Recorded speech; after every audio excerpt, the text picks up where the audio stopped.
Good morning dear students, welcome to animal classes. আজ আমি তোমাদের ক্লাস 7 এর ইতিহাসের ফার্স্ট চ্যাপ্টার নিয়ে আলোচনা করব। তো দেখো, এই চ্যাপ্টারটা খুব যে একটা বড় চ্যাপ্টার সেটা না, একদম স্টার্টিং বেসিক একদম। তো দেখো, এই চ্যাপ্টারে যতটা আছে সেগুলো নিয়ে আলোচনা করব, একদম জিস্ট। দেখো, ফার্স্টে আমাদেরকে এই চ্যাপ্টারে জানতে হবে যে ইতিহাস। তাহলে ইতিহাসটা কি? তোমরা সবাই জানো যে ইতিহাস আর কিছুই না, অতীতের ঘটনা।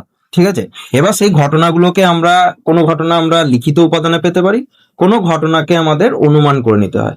তো সেইভাবেই দেখো, যদি দেখি তাহলে ইতিহাস হচ্ছে অতীতের ঘটনাসমূহ যেগুলো আমরা লিখিত উপাদান রূপে পাই। আর প্রায় ইতিহাস বলে একটা শব্দ আছে, আর প্রাক ইতিহাস বলে একটা শব্দ আছে, যে দুটোর অর্থ তোমরা বুঝে রাখো। দেখো, প্রায় ইতিহাস মানে হচ্ছে লিখিত উপাদান বা কোনো লিপি আমরা পেলাম, কিন্তু সেগুলোকে পড়া আর সম্ভব হচ্ছে না। ঠিক আছে, এখনো অবধি অনেক লিপি আছে যেগুলো এখনো পড়ে উদ্ধার করা যায়নি। আর দেখো, প্রাক ইতিহাস কোনটাকে বলবো না, প্রাক ইতিহাস হচ্ছে এর কোনো লিখিত উপাদান নেই, অনুমানের ভিত্তিতে আমাদেরকে ধরে নিতে হয়, ঠিক আছে, ইতিহাসটাকে। তো আমরা জানি ইতিহাসে বিভিন্ন ধরনের শব্দ বা টার্ম ব্যবহার করা হয়, তোমরা এগুলোই ঘুরে ফিরে পাবে। সাল তারিখ নিয়েই তো ইতিহাসটা চলছে। তাছাড়া দেখো, শতাব্দী, সহস্রাব্দ এগুলো তোমরা শুনেছো। শতাব্দী বলতে আমরা 100 বছরকে বুঝবো, আর সহস্রাব্দ বলতে আমরা কি বুঝবো? 1000 বছরকে। ঠিক আছে, আর দেখো, সালকেই আমরা অব্দ বলি। এবার আমরা দেখে নেবো যে ইতিহাসের উপাদান কাকে বলবো আর কোনগুলোকে ইতিহাসের উপাদান বলবো।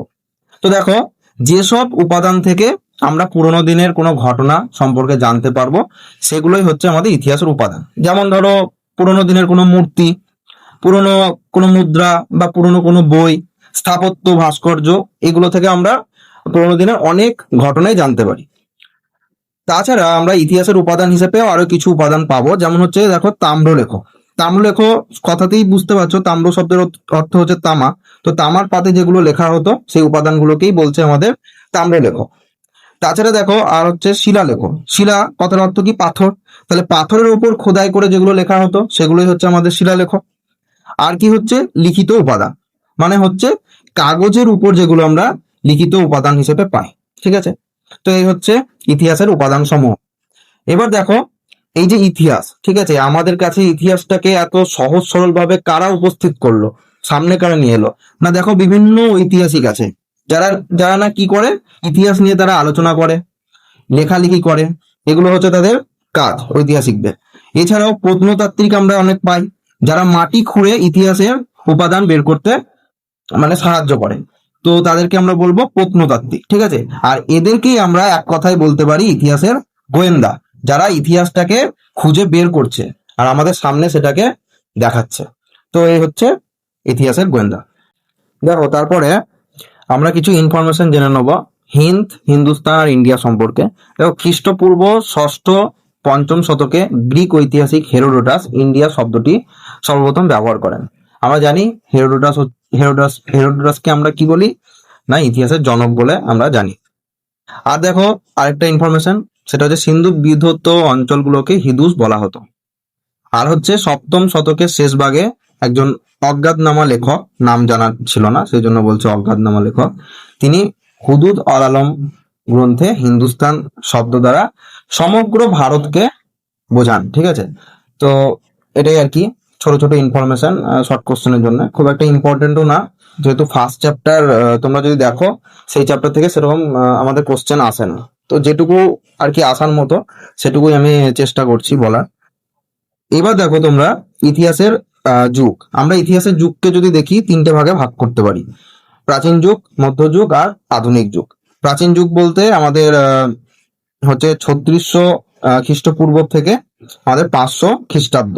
আর মধ্যযুগ হচ্ছে 500 খ্রিস্টাব্দ থেকে 1500 খ্রিস্টাব্দ। আর আধুনিক যুগ হচ্ছে 1500 খ্রিস্টাব্দ থেকে এখনো চলছে, মানে আধুনিক যুগ যতদিন মানে চলবে আর কি, আমরা যতদিন আছি। তো এই হচ্ছে ইতিহাসের যুগ।